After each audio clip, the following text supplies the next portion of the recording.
Gustavo Scarpa is Nottingham Forest's 24th signing of the season. I can't believe I just said that. 24 bloody players, blimey. But today I'm going to be breaking down his career and what he can offer to Forest, how he's going to fit in, and why, ultimately, we've signed him for free from Brazilian giants Palmeiras. Quick reminder, if you enjoyed this, hit the like button, subscribe to the channel if you're new, it's vastly appreciated.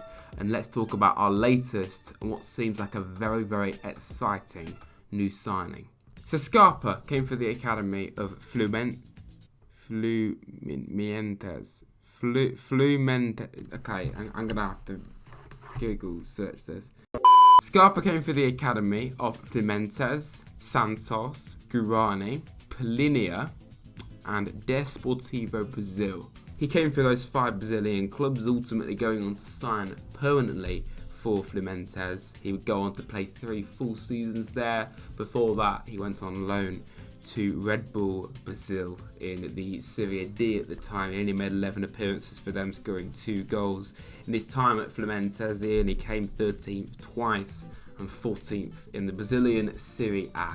But he would score 16 goals and get 25 assists in 111 appearances in that time. So even though he was playing for a mid-table side, there are some very impressive stats. His form earned him a Brazil call-up in his one and only game for Brazil. He played only 21 minutes in a 1-0 friendly win against Colombia in 2017. In 2018, it signed for one of the biggest clubs in Brazil, this being Palmeiras, who have won 11 league titles, 3 Copa Libertadores, which is the equivalent of the Champions League in South America, as well as 4 Copa do Brasil titles, that being the equivalent to the FA Cup. Scarpa would win 2 league titles, 1 domestic cup and 2 Copa Libertadores titles in his time at the club. He'd make over 200 appearances for them, scoring 42 goals in the process, with last season being by far his most successful season to date, scoring 7 goals, and he got 12 assists, which is a big stat because that is more than anyone in the Brazilian league last season. A highlight for him would be a hat-trick against Teixeira in the Copa Libertadores. Granted, 2 of those goals were penalties, but it's still a hat-trick at the end of the day. So when it comes to describing him as a player, he is a left-footed attacking midfielder who can play on both wings, and in his time has even played at left-back as early as this year in the Club World Cup final against none other than English club Chelsea. And that is the only time that he's actually played against English opposition, which is ironic because the first game that he can play officially for Forest is against Chelsea. When we're coming to his attributes, he is a penalty taker, as I alluded to earlier with his hat-trick that I mentioned. He's got a fantastic cross on him, and that is something that Forest have lacked since James Garner's left, particularly when it comes to corners and set pieces. Scarpa should hopefully solve that, because the amount of times we see corners not quite as crisp as what they were last season. And to be fair, Jimmy Garner did make a couple of mistakes, but his corners were excellent most of the time. But his crosses, whether it's a corner or in play, are very impressive. He's very comfortable on the ball in tight situations. Therefore, meaning he's got some excellent vision to his game as well. Honestly, I'm really excited. He's got that Brazilian flair to his game, and albeit it is a highlights reel, some of the clips you'll be seeing on screen, hopefully if I can put them in because of copyright, you can just tell that he's got that magic about him. And from what I've heard of Palmeiras fans, there's not too much to shout about when it comes to negatives to his game as well. And I'll tell you what, he's got to be good, because if he's joining the European leagues at the age of 28, normally players that come over from South America into Europe, they normally join at a younger age than 28.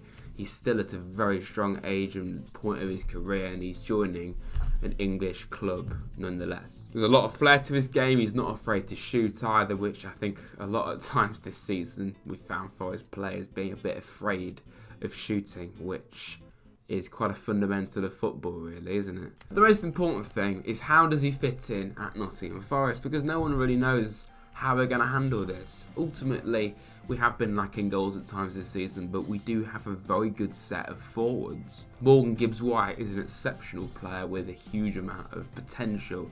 Jesse Lingard is finally starting to show glimpses of his old self, and you'd hope that he's going to continue to do that. Brennan Johnson may not be incredible in the Premier League so far, but we all know he has got huge potential and he is one of our own. Emmanuel Dennis has been frustrating at times this season, but he's also lacked opportunities, but he's still a very useful player. He can play up front as well as on the wings. That is a really good set of options.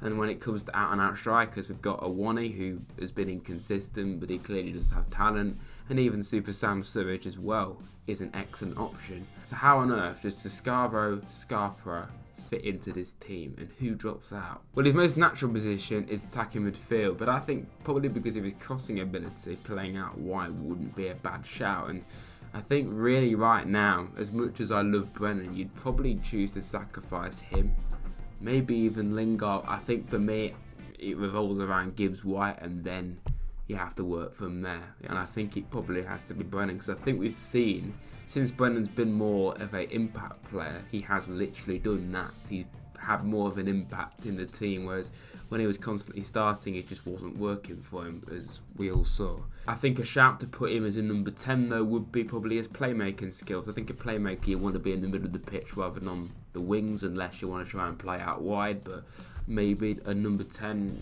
who can be a playmaker. If you are a number 10, it would be quite useful if you're a playmaker, really, wouldn't it? But I think, particularly when you watch Scarpa, I think it's brilliant that you've got these options that you can play everywhere. I think the best part about this, though, is no matter who plays, we've got some serious talent in this squad now. You know, we're probably going to sign a couple more in January. I don't want us to go mental in January, because we've already done that in the summer, but yeah, if we play Scarpa, Johnson and MGW, for instance, you've then got Lingard and Dennis on the bench. That is insane firepower. When it comes to Scarpa himself, he signed a 3.5-year deal at Forest. He already seems to be very at home at the City Ground in Nottingham. The fact that he's come from Brazil, a totally different kind of climate and area to Nottingham in the East Midlands, and he already seems to genuinely love it here and love the city and love the people, and you know, he's out on his skateboard going around Nottingham. It's amazing, it really is, to see someone of a totally different culture settling in so easily, seemingly. And I think a lot of South Americans do dream of coming over to play in Europe, so that might be a reason as to why. He's also got incredibly good English, so there's no problem at all when it comes to communication with. I think there might have been an issue with Lodi initially, to be honest. Lodi obviously didn't know English at first. I presume it's improved since, but maybe that might be why Lodi had a poor start at Forest, and we've only just started to see glimpses of his best just before the World Cup. One more thing to talk about, Scarpa has already played for Forest in a friendly behind closed doors. I can't analyse it in depth because Forest didn't let us watch a single second of the game. But based off reports, Scarpa immediately made an impact, albeit in a friendly against the Greek side. But he got 2 assists for the 2 goals that we scored. We lost 3-2 to Anstromaitos, I think that's how you say it. I'm probably saying that wrong. Who are managed by ex-Wales manager, by the way, Chris Coleman, which I didn't know until I researched that. Apparently his 2 assists, one of them came from a corner deflected off one of the opposition players early on for a goal to put Forest ahead, and then his other assist was a bazoo across for Ryan Yates to get his head on the end of it, as Yatesy often does. But that's brilliant that Scarpa already, albeit in a friendly game, is making an impact, and I'm just sad that we didn't get to see any of it. Forest haven't even uploaded any highlights to it, which is really sad. Very excited to see Scarpa in the flesh, or just even on a stream, quite frankly. And Forest do play Olympiacos this weekend. We also play Valencia before the season returns, and I really hope one of those is streamed.